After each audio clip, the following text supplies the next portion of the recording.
Bantu bamuziko apansi babwela kuti bambele mawe ya Mulungu sestilalikira isisebeza mchito ya Mulungu. Ngatwatiro kwe bati mwe bali uko ukutalishimikire nimbira kumyeona pakuti mwashimikira imyosha isa kuri Kristo nilesa chindikwe imwe ninshi mulepokelela ichongwe cholesa amisungira.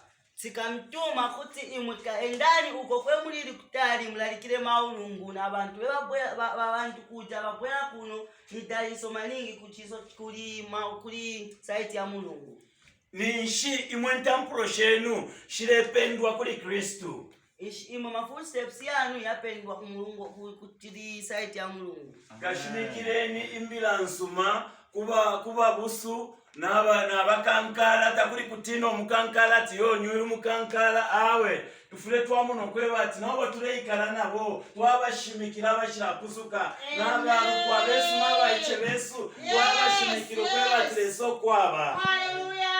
Kaona sifunika yopa kuti ujani olemera ujani muntu okutika sifunika kuti wonse muntu ambela mawe ya Mulungu. So obuina Kristo sana bufire bwamonekela mumayando mutulefuma. Sifunika twaziba kuti Kristo cyambira mu nyumba yatu. Nemmira nsuma yonse ifire yambira mu ngando mutwafuma.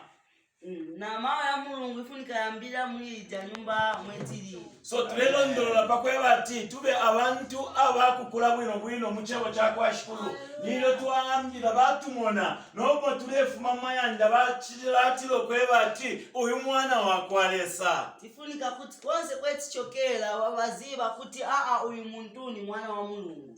Namukwate nsambu panga ndairya ngabana bakwalesa nokupepelela kuti mwapepelela amalwele ayengekala panga ndairya. Mulungu tikaona anatipasa mpamvu kuti kwetichokela tingapambele muntu apola nopola.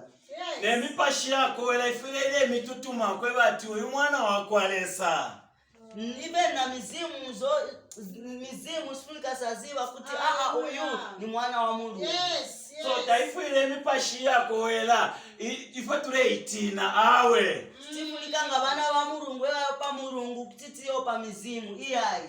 Opo mulipanga ndanga paba malwele tamufile no kulanda topa kuti weshima pepo ulipanga ndani webo. Sifunika no yopa no lindilira babusa kuti babwele iyayi busa ndio oli pa nyumba paja. So tufile tuwa